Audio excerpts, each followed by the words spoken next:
Today we got Zaz and Gerald. my brothers, man, coming crazy today in the 507 that we on the streets.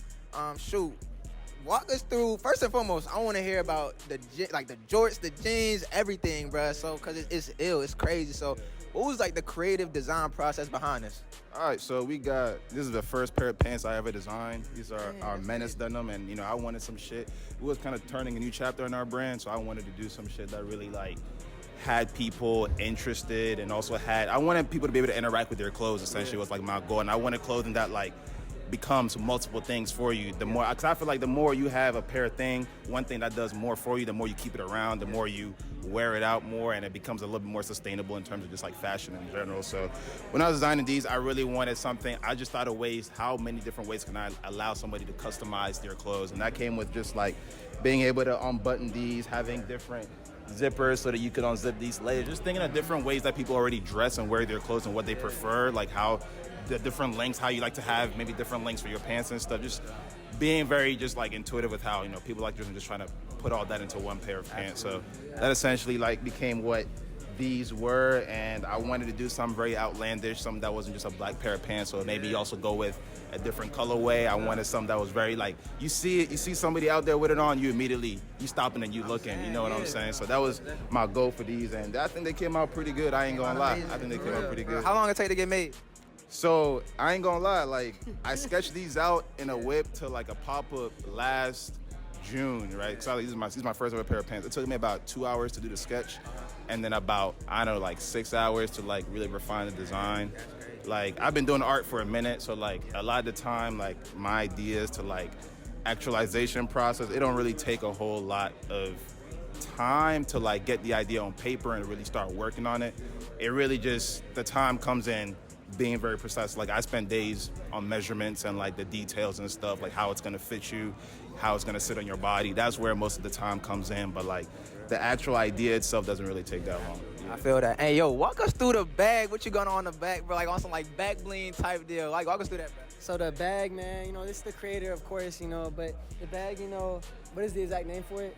This is, we got right here, coined Butcher's Bomber. So essentially, you can see right here, we got a tag for it, Butcher's Bomber. So essentially, it was meant to be on the same vein and the same idea of how we designed these pants. I wanted something that was extremely versatile, something that let's say I like to sometimes put myself through a scenario, right? Let's say you're going out and you're walking, it's a hot ass day out, or it's a mild warm day out, and maybe you get to a point where you're damn, this jacket's fly, but I'm not trying to have this shit on no more. So it got me thinking how can I have somebody not have to just hang this up somewhere or put it down somewhere? In the summer, you might not be wearing this as a jacket, but how can I still keep it in your rotation of fits and things that you keep around you? So that got me thinking in different ways to have this going on, and I decided to come up with a way to essentially have you wear it as a backpack, because I feel like a jacket is you put a jacket on, a leather jacket, you feel different, you feel some type of way, it's heavy duty. So I just wanted to further that idea and really have you be able to have that same kind of authority you feel when you put a leather jacket on, but in a completely different way, completely different twist with it. Yeah, essentially. So the main idea with a jacket is essentially functioning as a backpack. So with that in mind, you've got 12 different hidden pockets. I could open this up. It's got a quilted interior. There's an iPad pocket in there if you wanted to put an iPad in there. You get the munchies. You want to put some snacks in there. So always just I'm always just trying to figure out different ways that I don't want you to buy our product and then you wear it out once or twice and it sits in your closet. I want you to be able to find your own way of wearing it, and you get to have your own experience. And I think that's what clothes is about, essentially. You know what I'm saying? You get to have a whole experience around the clothing that you wouldn't get elsewhere, and that's where you go to a specific brand for that. You don't go to H&M for an experience. You know what I'm saying? You go to specific brands for that type of thing. Yeah. So you said that you always been an artistic visual ever since day one. So when was it a moment that you realized since I know usually people come out the womb and they're just naturally gifted with that type of stuff, but I know something like this, bro, I don't even, you said it's your first drop, yo, that's insane to me, bro. So it's just man, how far do you want to take this brand? When did you start and how far do you plan to take this?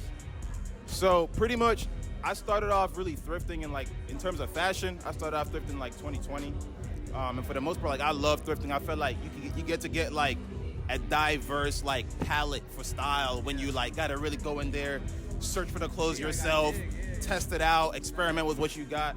So that's how I started. I think that's for me what really got me like in love with doing this shit, because I started to realize that like I don't gotta, you know, shop online constantly for like someone else's vision of how I should dress.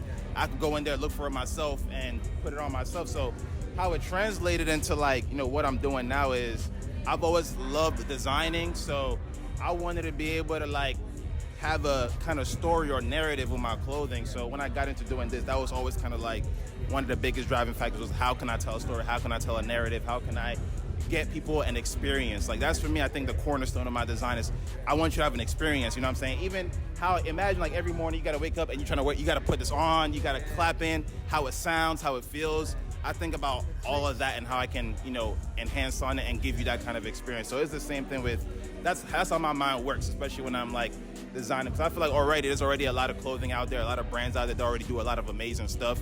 So I'm always thinking like, how can we be different, not just in graphic visuals or whatever, but like really like what separates us from another brand. And for me, I think it's just the experience we give. Yeah. Ever since I've known Gerald, he's focused on how can I customize things, how can I accessorize things, you know, like everything Gerald has on, you know, is customizable, is accessible.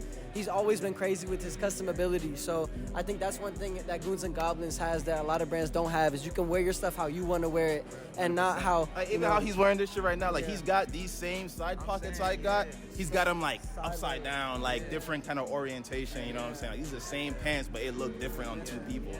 But that's always been the kind of goal. So I'm just glad that I have the opportunity to be able to, you know, iterate on my ideas, put some stuff out there, get the feedback on it, and that's what I love to do too. That's why I even brought this out. This ain't even out yet, but I wanted to get feedback on it and just see how people mess with it. So yeah, that's what drives me at the end of the day, is just to see how far I can push what we're already doing. I think another important aspect for me as well is to kind of like, because this type of stuff I feel like, you know, you might go to brands like Balenciaga for or Margiela or something for. I don't want to keep that high-end fashion over there. Like I want to bring it down to the people. Like I feel like it's so important for the everyday people like us who, you know, always are looking up towards these brands and spending a hell of money for them. Why can't we have the same type of swag on the street level? That's really what streetwear is. You know what I'm saying? Streetwear isn't like, to me, like Balenciaga, like they the elites. Like they selling to rich folks. You know what I'm saying? Like streetwear has always been for the people. So like I'm always thinking, how can I make some dope shit affordably with good quality so people can also rep that and look like they belong on the elite level, you know? Hey man, I appreciate you, bro, big time. Like I really appreciate y'all coming through. Everything y'all doing, like yo, please tap in with the guys. Hey, appreciate you, my man's over here too, for real. He a part of everything, bro. What you gotta say about everything we got going on? You know, man, it's a process. Trust the process. We're right now doing big things coming in. Winter, drop out to be insane. I know, stay tuned, man. Stay tuned, for real. I appreciate y'all, for real, absolutely. Appreciate y'all. Make sure y'all tap, like, yo, I don't even gotta say tap in. You gonna wanna tap in regardless. So appreciate y'all once again. Appreciate y'all tuning in. Let's go.